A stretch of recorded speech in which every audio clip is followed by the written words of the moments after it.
And Maddie S, thank you for the super chat. I appreciate this, dude. And Maddie is asking me, hey, dude, love how knowledgeable you are about the industry. Can't wait for more of your content. What cyberpunk content do you plan to make? So thank you for that. Appreciate that. Appreciate the question. So what cyberpunk content do I intend to make? So pretty simple, really. Let's just take all the pre stuff. Hopefully, we'll get to interview some of the CDPR guys, and obviously the live stream is going to happen and all that stuff. So forget all the preview stuff. When the game is out, when I have the game in my hands, be it early for review or on September 17th, I plan to capture every second of gameplay that I have. I have a 4 terabyte drive sitting right off to the side that's all it is for, is to dump all of my gameplay on. And then, yes, I plan to do a full video review of Cyberpunk. Obviously, gameplay is going to be in it, the whole thing. So that happens right away, the review. After the review, I then want to be able to kind of, because I'm going to do multiple playthroughs, play different classes, hybrids of classes, things like that.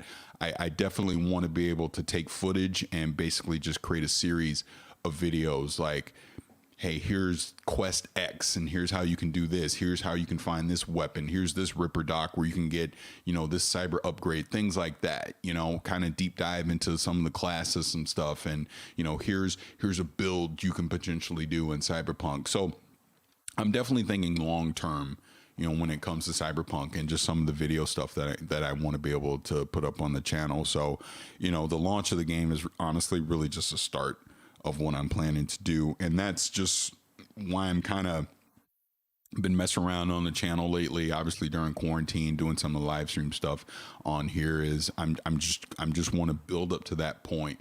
And then obviously when the game is in my hand, hit the go button and then just go from there, just creating content and clearly get feedback from all of you, what you guys are going to want to see, what we want to talk about, things of that nature. That's what I'm looking forward to. Will you be doing any live streaming of Cyberpunk? Mariano, that is a very good question. And the answer to that one is yes. What else do we have? Rob, it would be great to get a review copy, but do you think it would tarnish how you viewed it if it was like Days Gone and how that got bad press until a day one patch? Okay, so here's the thing on that. You review what you have in front of you. So look, as much as I love Cyberpunk and as much as I've talked about this game over the past couple years, if the game's not good for what I have in my hands, if it is a technical, glitchy, buggy mess, I have to say that.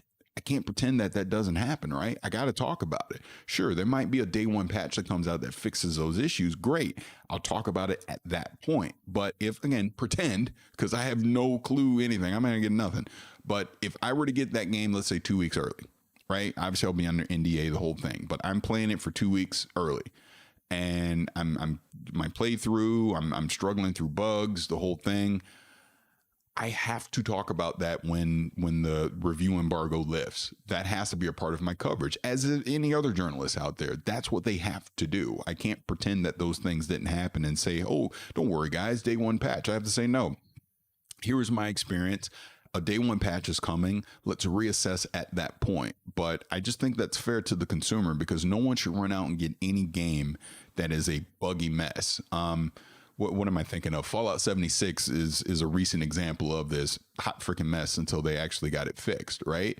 I even think Ori, or the new Ori that came out on the PC, it had a bunch of technical issues that have been fixed now. But you got to talk about that stuff when it first happens, man. So as much as I love Cyberpunk and as much, as I want this game to just be a smash hit, if it ain't right, I'm going to say it. It is what it is.